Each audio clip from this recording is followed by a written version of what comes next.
ইবলিসকে ধোঁকা দিল কে? কার প্ররোচনায় সে আল্লাহর আদেশ অমান্য করেছে? আসসালামু আলাইকুম ওয়া রাহমাতুল্লাহ। প্রিয় দর্শক, আমরা সবাই জানি আদম আলাইহিস সালামকে সিজদা করার নির্দেশ অমান্য করেছিল ইবলিস, এবং আল্লাহ তাআলা এই নির্দেশ অমান্য করার কারণে ইবলিস অভিশপ্ত শয়তানে পরিণত হয়েছে মানুষের প্রকাশ্য শত্রুতায়, এবং প্রতি পদে পদে সে এখন মানুষকে ধোঁকা দেয়। কিন্তু প্রশ্ন হলো, তার আগে তো শয়তান বলতে কেউ ছিল না, তাহলে তাকে কে ধোঁকা দিয়েছিল? কার ধোঁকায় পড়ে সে আল্লাহর আদেশ অমান্য করে এবং চিরজনের জন্য বিতাড়িত হয়েছে? আজ আমরা নির্ভরযোগ্য বর্ণনার আলোকেই এই প্রশ্নের উত্তর জানার চেষ্টা করব ইনশাআল্লাহ। ইবলিসের আসমানে অবস্থান। সুপ্রিয় দর্শক, ইবলিস মূলত জিন বা জিন জাতির সদস্য, যে জাতিকে মানুষের পূর্বে সৃষ্টি করা হয়েছে এবং মানুষের পূর্বে পৃথিবীতে আবাদ করা হয়েছে, মুক্তভাবে পৃথিবীতে চলাফেরা ও বাসবাসের সুযোগ করে দেওয়া হয়েছে। সেই জাতির এক বিশেষ সদস্য হল ইবলিস, যে কিনা আগুনের সৃষ্টি। আগুন হতে সৃষ্টি হওয়ার কারণে জন্মগতভাবেই তার মধ্যে ছিল আগুনের স্বভাব ও প্রকৃতি, অর্থাৎ অহংকার করার স্বভাবজাত অভ্যাস। এর সাথে ছিল দুরন্ত মেধাবী ও স্মৃতিশক্তি। এই ইবলিস এক পর্যায়ে আসমানে গমন করে। আসমানে গিয়ে স্বীয় প্রতিভা বলে অনায়াসে ও স্বল্প সময়ে আল্লাহর ইবাদতের নিয়মকানুন রপ্ত করে।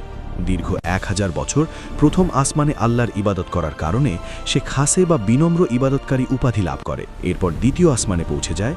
দ্বিতীয় আসমানে পূর্বাপেক্ষা আরও বেশি ইবাদতে মুগ্ধ হয়, তাই এই আসমানে ফেরেশতারা তার নামকরণ করল আবেদ বা প্রকৃত ইবাদতকারী। এরপর সে তৃতীয় আসমানে উন্নীত হওয়ার সুযোগ পায়। এখানে আরও বেশি পরিমাণে পরম একাগ্রতা ও মনোযোগের সাথে আল্লাহর ইবাদত করার কারণে ফেরেশতারা মুগ্ধ হয়ে তার নাম রাখল ওলি বা প্রকৃত বন্ধু। ফলে সে চতুর্থ আসমানে যাবার অনুমতি লাভ করে। এখানেও অত্যন্ত একাগ্রতার সাথে দীর্ঘ 1000 বছর আল্লাহর ইবাদতে মুগ্ধ রইল। এবার ফেরেশতারা খুশি হয়ে তার নাম রাখে সালে বা প্রকৃত সৎ। এইভাবে সে অবশিষ্ট আসমানে উন্নীত হয়।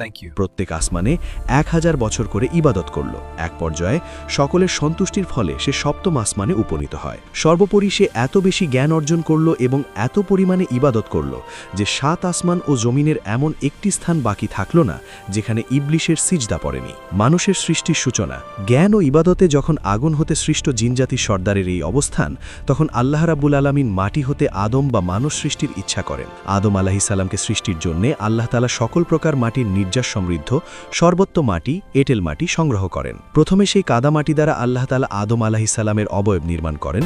দ্বিতীয় পর্যায়ে আকার আকৃতি গঠন এবং শক্তির অনুপাতিক হার নির্ধারণ ও সামঞ্জস্য বজায় রেখে বাহ্যিক ও আভ্যন্তরীণ অঙ্গ প্রত্যঙ্গ গড়ে তোলেন। তৃতীয় পর্যায়ে আদম আলাইহিস সালামের নিথর দেহে রূহ ফুঁকিয়ে দিলেন।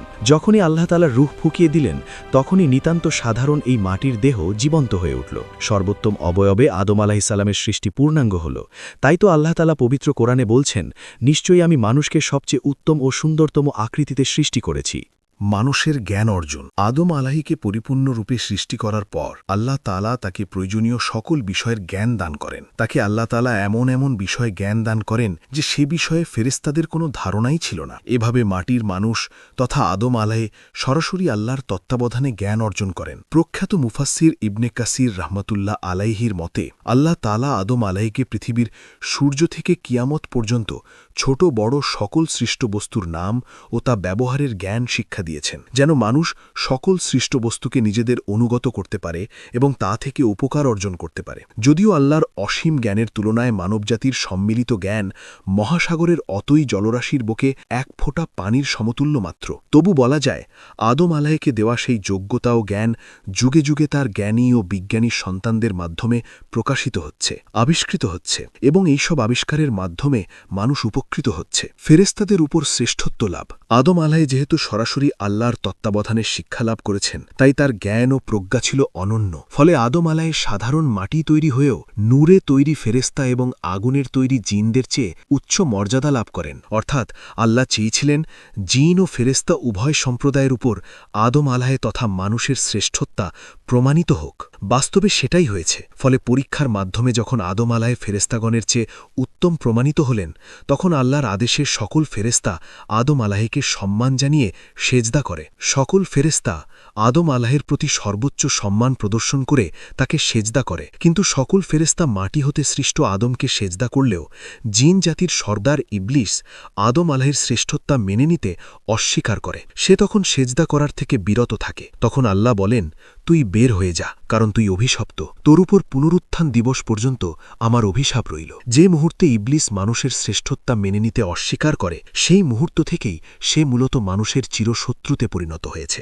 আর তখন থেকেই সে মানুষকে ধোঁকা দেবার জন্য বদ্ধপরিকর হয়ে আছে, মানুষের মনে কুমন্ত্রণা দেবার জন্য উৎতেতে আছে। তবে প্রশ্ন হল, ইবলিসের আগে তো ধোঁকা দেবার মতো কোনো ব্যক্তি বা সত্তা ছিল না, তাহলে ইবলিসের মনে কে কুমন্ত্রণা দিল? কে তাকে আল্লাহর আদেশ অমান্য করতে প্ররোচনা দিল? ইবলিসকে যে ধোঁকা দিয়েছে। সুপ্রিয় দর্শক, আলোচনার শুরুতে আমরা জেনেছি ইবলিস মূলত জিন বা আগুন হতে সৃষ্ট জিন জাতির সদস্য, কোনো ফেরেশতা নয়। এ ব্যাপারে পৃথিবীর সকল আলিম একমত, কারো কোনো দ্বিমত নেই। কারণ আল কুরআনে সরাসরি তাকে জিন জাতির অন্তর্ভুক্ত বলা হয়েছে।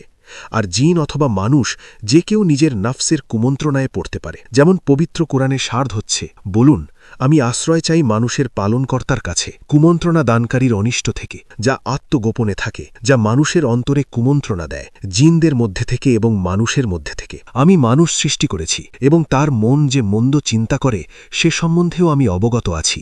আমি তার গ্রীবাস্থিত ধমনী থেকেও অধিক নিকটবর্তী। নিশ্চয়ই নফস অধিক পরিমাণে মন্দ কর্মের নির্দেশ দিয়ে থাকে। সুতরাং এই তিনটি আয়াতের সমলিত বর্ণনা থেকে প্রমাণিত হয়, জিন অথবা মানুষকে ধোঁকা দেবার জন্য মূলত নফসই দায়ী। অর্থাৎ নফস যেমন মানুষকে অন্যায় ও মন্দ কাজের নির্দেশ দেয়, ধোঁকা দেয়, তেমনি জিনের নফসও জিনকে কুমন্ত্রণা দেয়, ধোঁকা দেয়। এ কারণেই রাসূলুল্লাহ সাল্লাল্লাহু আলাইহি ওয়াসাল্লাম নফসের অনিষ্ট থেকে আশ্রয় প্রার্থনা শিক্ষা দিয়েছেন। যেমন রাসূলুল্লাহ সাল্লাল্লাহু আলাইহি ওয়াসাল্লাম বলেন, হে আল্লাহ, আমি আপনার আশ্রয় চাই আমার নফসের অনিষ্ট থেকে। নফসের ধোঁকার ভিত্তি হল চিন্তাভাবনা ও যুক্তি, আর শয়তান তার নিজস্ব যুক্তিভিত্তিক ধোঁকায় পড়ে আদমকে সেজদা করাতে থেকে বিরত থেকেছিল। এ বিষয়ে পবিত্র কুরআনে এরশাদ হচ্ছে, কিসে তোকে সেজদা করতে বাধা দিয়েছে যখন আমি তোকে নির্দেশ দিয়েছি? ইবলিস বলল, আমি তার চেয়ে উত্তম। আপনি আমাকে আগুন হতে সৃষ্টি করেছেন আর আদমকে কাদামাটি হতে সৃষ্টি করেছেন। এখানে আরেকটি গুরুত্বপূর্ণ বিষয় হল, ইবলিস ছিল জিন জাতির অন্তর্ভুক্ত, আর আল্লাহ তাআলা মানুষ ও জিনকে স্বাধীন ইচ্ছাশক্তি দিয়েছেন, অর্থাৎ চিন্তা ও কাজের স্বাধীনতা দিয়েছেন, এবং বলে দিয়েছেন যে কর্ম অনুযায়ী পরকালে তাদের বিচার হবে। সুতরাং ইবলিস যেহেতু জিন, তাই সে নফসের ধোঁকায় পড়ে স্বাধীন ইচ্ছাশক্তি প্রয়োগ করতে গিয়ে অহংকার করেছে। অর্থাৎ তার মনে হয়েছে মাটির তৈরি মানুষকে সেজদা করা শোভনীয় হবে না। কিন্তু সে তার এই অহংকারী মনোভাব এমনভাবে প্রকাশ করেছে যে স্বয়ং স্রষ্টার আদেশই অমান্য করে বসল।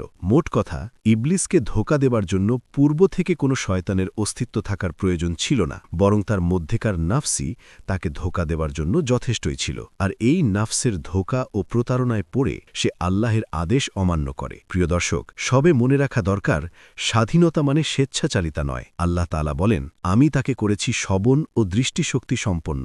আমি তাকে পথ নির্দেশ দিয়েছি। হয়তো সে কৃতজ্ঞ হবে, নয়তো সে অকৃতজ্ঞ হবে। নিশ্চয়ই যারা ঈমান আনবে ও সৎকর্ম করবে তারা এই সৃষ্টির শ্রেষ্ঠ। তাদের প্রতিপালকের নিকট তাদের জন্য পুরস্কার হিসেবে রয়েছে স্থায়ী জান্নাত, যার নিম্ন দেশ দিয়ে নদী প্রবাহিত হয়। সেখানে তারা চিরস্থায়ী হবে। আল্লাহ তাদের প্রতি প্রসন্ন এবং তারাও তার প্রতি সন্তুষ্ট। এটি তার জন্য যে তার প্রতিপালকের সমীহ করে। আল্লাহ সম্পর্কে ইবলিসের পূর্ণ ধারণা ছিল। মহাশক্তিধর ও সম্মানের অধিকারী আল্লাহর অস্তিত্ব যে কত ব্যাপক, তিনি কত ক্ষমতাবান এবং তার তুলনায় ইবলিস কত দুর্বল, এক মামুলি সৃষ্টি, এসব তার খুব ভালোভাবে জানা ছিল। কিন্তু সব কিছু জানার পরেও সে আল্লাহর আদেশ মানতে অস্বীকার করেছে। শুধুমাত্র কিসের জন্যে? অহংকারের জন্যে। সে কথা সরাসরি আল কোরআনে আল্লাহ তাআলা উল্লেখ করেছেন, হে ইবলিস, যাকে আমি নিজ হাতে সৃষ্টি করেছি, তাকে সেজদা করতে কিসে তোকে বাধা দিচ্ছে? তুই কি অহংকার করিস নাকি নিজেকে মহিমান্বিত মনে করিস? সৃষ্টির কাছ থেকে এত কঠিন একটা প্রশ্ন সরাসরি শোনার পরে স্বাভাবিকভাবেই ইবলিসের উচিত ছিল সঙ্গে সঙ্গে ক্ষমা চাওয়া এবং স্বীকার করা যে সে বড় ভুল করে ফেলেছে, তাকে মাফ করে দেওয়া হোক। কিন্তু সে তা না করে উল্টো আল্লাহকে বোঝানোর উদ্ধত দেখাল। সে বলল, আমি ওর চেয়ে উত্তম। আপনি আমাকে আগুন হতে সৃষ্টি করেছেন আর তাকে সৃষ্টি করেছেন মাটি হতে। মানে তার নফস তাকে অহংকারী করে তুলল। অথচ অহংকার করার অধিকার একমাত্র আল্লাহই রাখেন। ফলে সেদিন ইবলিস শুধু আল্লাহর সঙ্গে যুক্তিতর্কই করে শেষ করেনি, তার মধ্যে কখনোই কোনো ধরনের অনুশোচনাও ছিল না। এমনকি পৃথিবীতে নির্বাসিত হওয়ার পর এই বলে সে প্রতিজ্ঞা করল যে মানব জাতির কারণে আজ তার এই অবস্থা, সে মানবজাতিকে কেয়ামত পর্যন্ত সে বিভ্রান্ত করে যাবে। অতএব আমাদের পূর্ণ আলোচনার দ্বারা প্রমাণিত হল ইবলিসকে তার নিজের নাফসি ধোঁকা দিয়েছে, অন্য কেউ বা অন্য কোনো শয়তান এসে তাকে ধোঁকা দেয়নি, বরং নিজের অহংকারের কারণেই সে নিজে প্রতারণার শিকার হয়েছে। আল্লাহ তাআলা আমাদের সকলকে নাফসের ধোঁকা ও প্রতারণা থেকে বেঁচে থাকার তৌফিক দান করুন। কোনো যুক্তিতর্ক ছাড়াই আল্লাহ তাআলার প্রতিটি আদেশ মেনে চলার তৌফিক দান করুন। আমিন। কোরআন ও হাদিসের আলোকে জীবন গড়ুন। ইসলাম অ্যান্ড লাইফে সাথী থাকুন। নিয়মিত আমাদের ভিডিও আপডেট পেতে ইসলাম অ্যান্ড লাইফ চ্যানেলটি সাবস্ক্রাইব করে বেল আইকনটি প্রেস করে দিন।